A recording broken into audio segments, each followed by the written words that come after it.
Yan, hello guys, welcome ulit sa ating channel. So ikot muna tayo dito sa Pasig River Esplanade Phase 1C. So dito muna tayo magronda-ronda mga tropa. Ikot-ikot muna tayo dito. Silip-silip po muna tayo dito kung ano yung kaganapan dito sa Pasig River Esplanade Phase 1C. So tara, samahan nyo ulit ako mag-ikot-ikot dito sa Pasig River Esplanade.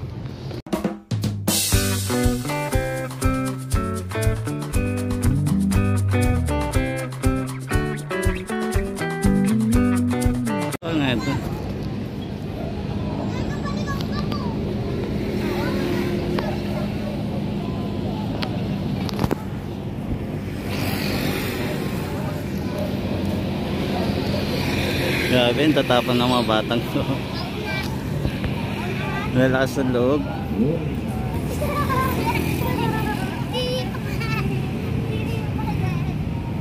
Grabe, kaya nyo yun. Kaya nyo yun tumawid, no? Anis, ang tatapang. Minsan nandito muna tayo sa Binondo Intramuros Bridge. Tapos ito yung mga bata, no?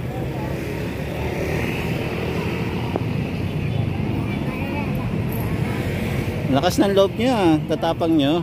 Hindi ba kayo natatakot dyan? Ha? Natatakot ka rin? Ba't tumutuloy kayo? Ha? Oo, yun o. Pag hindi ka marunong lumangoy dyan, malulunod ka. Kaya nga, pag hindi ka marunong lumangoy, malulunod. Ay, marunong yan. Ah, marunong silang lumangoy?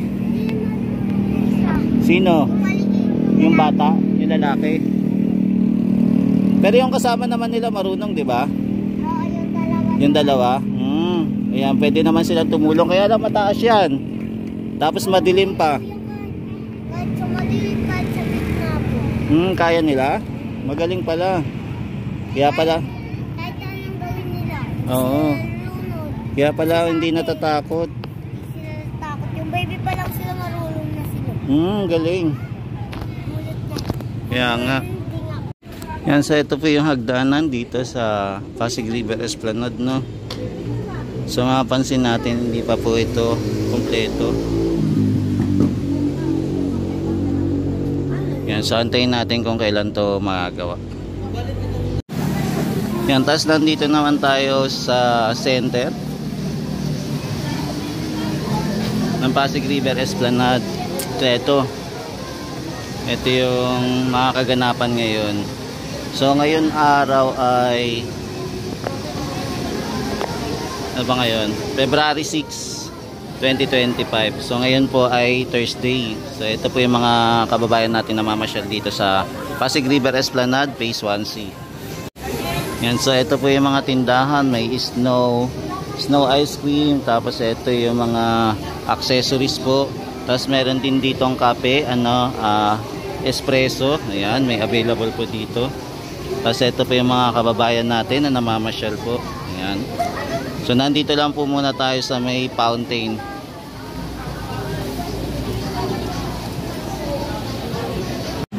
Yan, so ito po yung entrance ng Pasig River Esplanade.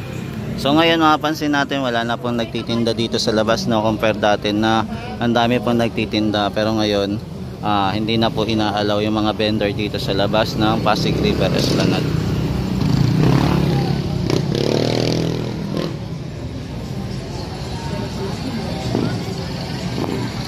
Yan, na-open na po pala yung tindahan dito, no. Ayan, so balik na naman po si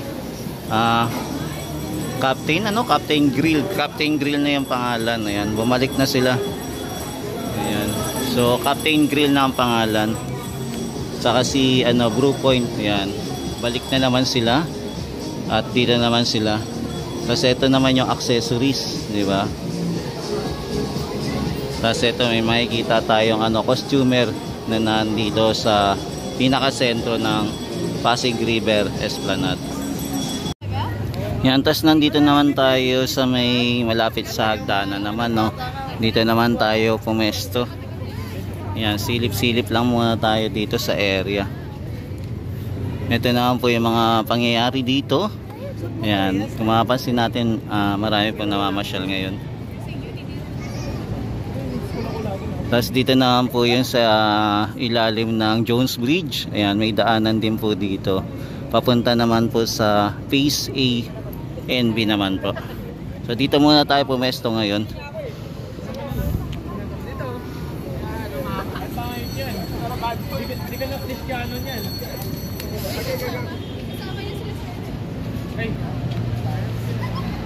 Yan, so ito yung mga namamasyal ngayong Thursday, February 6, 2025 po.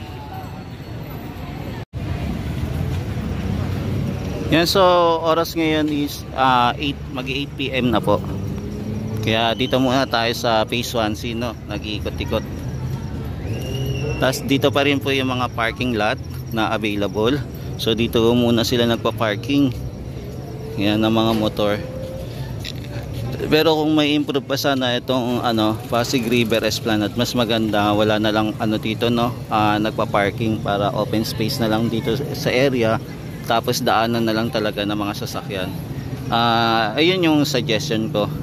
Para at least hindi natatakpan itong mga halamanan dito banda sa Pasig River Esplanade, diba? Tapos ayan lang yung aking suggestion.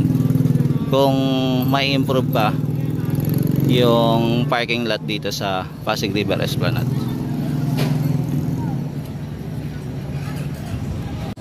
Yan, tapos nandito naman po tayo sa taas ng view deck. Yan, sisilip-silip lang tayo sa taas ng view deck sa mga namamasyal dito sa Pasig River Esplanade. Yan, sisilip lang muna tayo dito sa mga ganap dito. Yan, so nandito naman po tayo sa Maestranza, no? So ito po yung ating update muna, panibagong update dito sa Maestranza po. So ito po yung kaganapan ngayon. So may mapapansin din po tayong truck na nagbubuhos pa rin po ng semento. Medyo malayo-layo na po siya. Kahit na gabi na po, ito tuloy-tuloy pa rin po ang ating mga kababayan sa pagtatrabaho dito. Yan, mukhang 24 hours ata ang pagtatrabaho nila dito. So nag-aayos pa rin po sila ng mga bricks dito. Inaayos po nila. Ito yung mga kababayan natin. Tapos ito, pinapakinis po nila yung semento doon sa dulo. Yan, so ito po yung kaganapan dito. Yan, i-zoom ko na lang po para makita po natin, ha. Makita natin na medyo malinaw. Yan, ito lang yung pinakamataas natin zoom. Kasi pagka tinodo pa natin, blurred na po. So ito lang po yung pinakamagandang zooming natin. Yan, so ito po yung mga ginagawa ng ating mga kababayan. So busy po sila ngayon.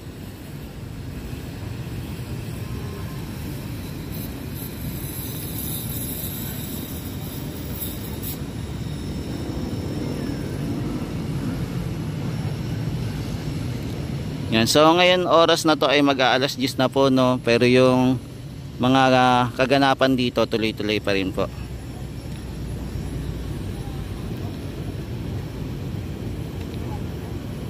Yan, konti na lang matatapos na po itong Maestranza na sobrang luwag po. Grabe, sobrang luwag niya. Yan, so ito na po yung mga bricks. Yan, may dalawang design siya. So ito unang design para diretso. Tapos ito naman po yung parang banig style. Tapos dito naman din po sa kabila, diretso lang po. Yan, so dalawang pattern po to, no? Yan, dalawang pattern siya yung ginawa dito. So puro kulay lang to, gray na paver stone.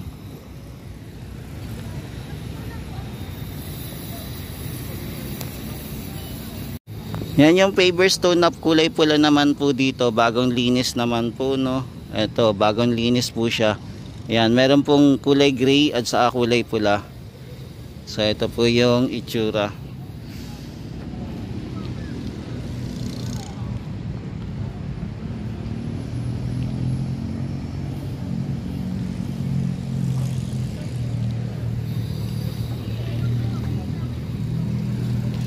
Tapos nandito na po tayo sa mga grass paver. Ayan.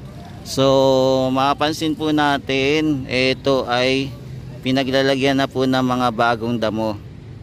So ito po yung itsura. Nalagyan na po ng bagong damo. Ayan. Etong mga grass paver. Ayan. So ito po yung ginawa dito sa Plaza Mexico po.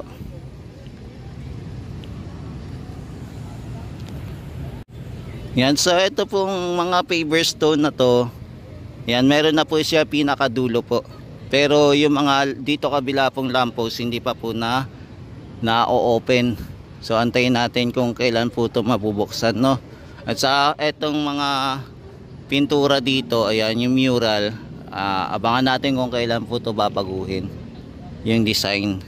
Kung sino po magpipintura dito. Pero meron naman po magpipintura at magpapaganda. Siguro ito pwede din lagyan nila ng ng kulay. Ayan, kulayan para magkaroon po ng design. Yan, dito din naman po magkakaroon po ito ng lalagyan ng halaman dito. Sana lagyan din ng ilaw kung magkakaroon man lang. Tapos dito po ayan, nagkaroon na din po ng hagdanan dito. So gumawa na sila ng hagdanan. So ito rin po maglalagay ng halaman dito. So ito na po yung pinakadulo ng Plaza Mexico po. So ayan na. Yan, so ito may mga kalat-kalat pa dito na mga lupa, no. Ayan, mga kalat-kalat na lupa.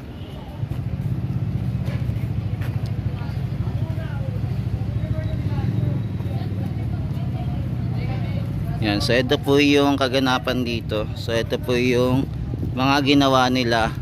Hindi ko lang alam kung ngayon po ito na tapos, no. Yan, tapos ito naman po yung mga lamppost natin. Ayan, kompleto na po yung lamppost dito na ikabit na po. Tapos ayun, wala na rin palang cover etong long bench dito, no. Tinanggal na yung cover. Mukhang na to, na final touch na po. Ayan, so ito na po yung long bench po. Okay na. Ayan, so ito po yung ganda ng Plaza Mexico pag nag-ikot-ikot tayo. Ayan, maging doon din pala, no, naglagay natin po pala ng takip. Nilagyan natin po pala.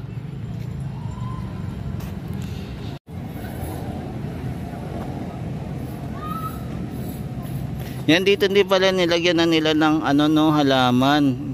Akala ko lang to, puno lang, pero naglagay sila ng halaman. Ayan, so nagkaroon na siya ng halaman din, no. Galing. So linagyan na nila. Akala ko walang ilalagay. Ayan, so dito din, no. Ayan, so dito din sa area. So ito na yung Plaza Mexico natin.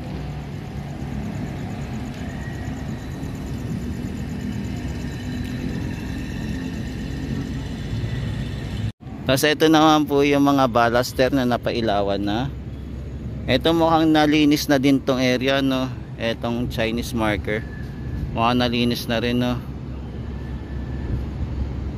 Ayan. So as is na yan, hindi na babaguhin. Tapos ito naman po yung mga baluster natin. Ayan. Ito yung mga baluster natin na maliwanag.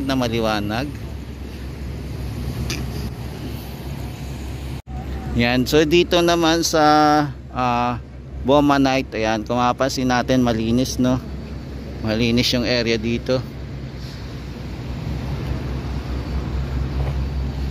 Yan, so ito pag naglalakad tayo dito sa area ng Plaza Mexico. So ito po yung ganda ng view ng Plaza Mexico. Ayan, pinapalago pa nila yung mga damo at saka yung mga halaman din. Ayan, at saka malamig ang simoy ng hangin ngayon. Ayan, napakasarap po ang simoy ng hangin.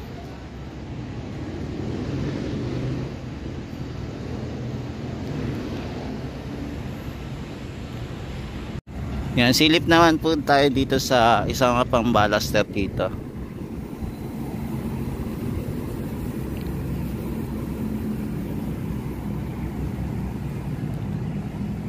Yan, dito ang ganda na, no. Liwanag, grabe. Ang ganda. Yan, so ito yung itsura nya, no. Siguro itong halaman na to, dito talaga sa gilid, no, ilalagay. Tapos dito yung pinakadaanan. Yan, di pa natin alam kung dito talaga nakadesign yan. So ito yung itsura ng paligid ng Plaza Mexico. Yan, tapos dito naman nasira po yung baluster dito, no, nasira po yung mga ilaw. Ayan, so patay sindi po yung ilaw ng baluster dito. Ayan, laki ng apekto po. Ayan, kung mapapansin nyo, patay sindi.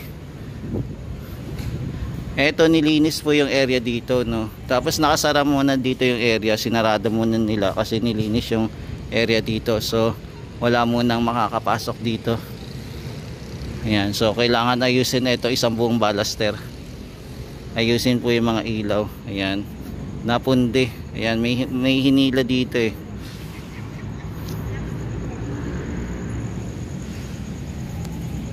Yan, dito po sa ilalim maliwanag na po, no, naglagay na po sila ng ilaw. Ayan, ang tanong lang po kung dadagdagan pa po nila ng ilaw dito banda kung maglalagay sila ng ilaw. So abangan na lang natin kung maglalagay sila.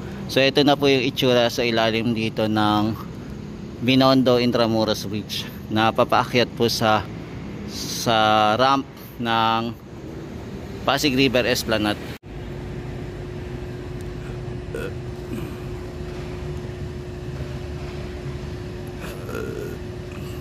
Yan, nandito naman po tayo sa Intendensya naman po, no. Yan, so ito yun po naman yung Intendensya. So ongoing construction pa rin tong area na to, continuous pa rin po. So sisilip lang po tayo ngayong gabi kung ano na yung mga kaganapan dito sa Intendensya. Yan, kung mapapansin po natin, ito may mga steel beam na dito, no. Ayan, marami na po mga steel beam na kinakabit sa gilid po ng foundation dito sa pader.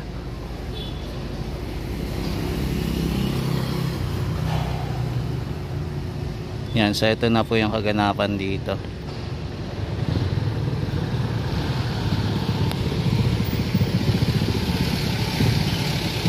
Yan, so ito muna yung silip natin dito sa Intendensya.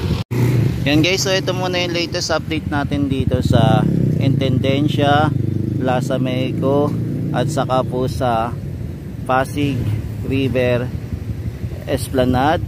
Maestranza po. Ayan. So balikan na lang po natin ito bukas. Mag-update po ulit tayo. Alamin natin kung ano po ulit yung panibagong kaganapan dito sa Pasig River Esplanade, Intendensya, Maestranza.